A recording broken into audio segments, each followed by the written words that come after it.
नमस्कार साथियों, मैं डॉक्टर मुकेश गर्ग। जरा सोचिए में आपका हार्दिक स्वागत है।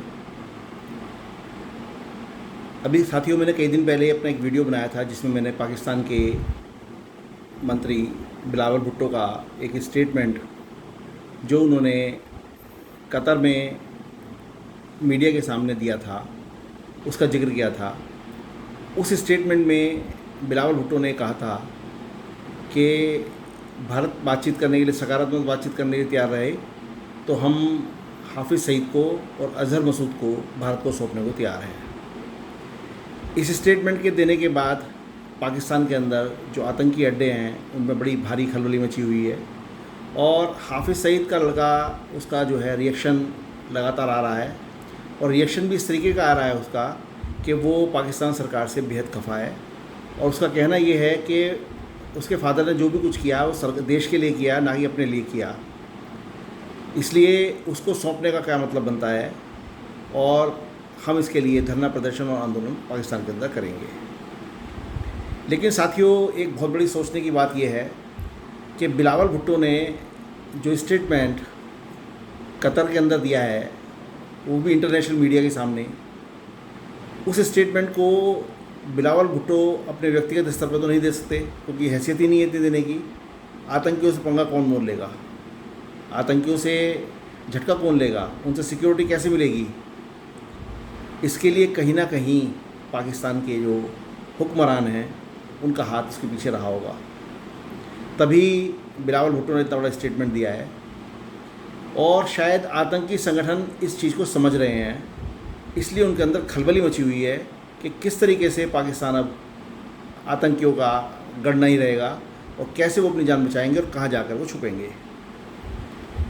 हाफिज़ सईद के लड़के ने ये भी कहा था कि उसके पिता शायद अफ़गानिस्तान की तरफ चले गए हैं।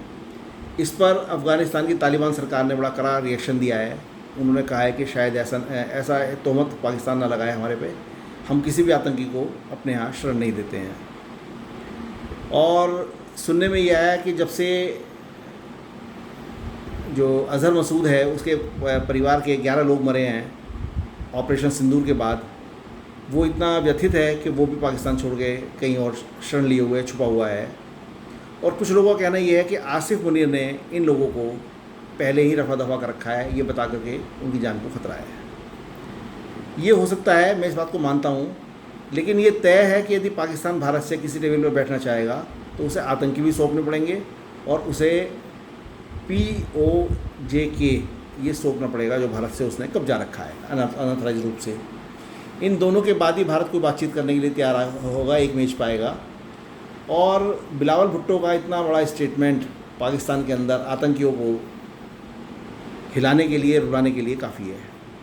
इससे पाकिस्तान की इंटरनेशनल इमेज पर कुछ थोड़ा सा सुधार हो सकता है, जिसमें डेंट लगा हुआ है, जिसको ये मानते हैं कि पाकिस्तान काबिल विश्वास नहीं है। हालांकि मैं तो अभी भी कहता हूं कि बिलावल भुट्टो का स्टेटमेंट जो है वो एक फ़र्जी स्टेटमेंट है और अभी पाकिस्तान ऐसा इसकी इन सब चीज़ों के लिए कोई तैयारी नहीं करेगा।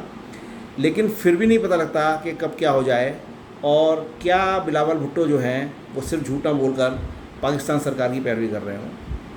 लेकिन इस स्टेटमेंट के बाद पाकिस्तान के अंदर पूरा जलजला आया हुआ है और उसके पिता जो पाकिस्तान के राष्ट्रपति हैं आसिफ अली जरदारी, उनको शासन छोड़ने का प्रेशर उनको बनाया जा रहा है, उनको वो छोड़ दें।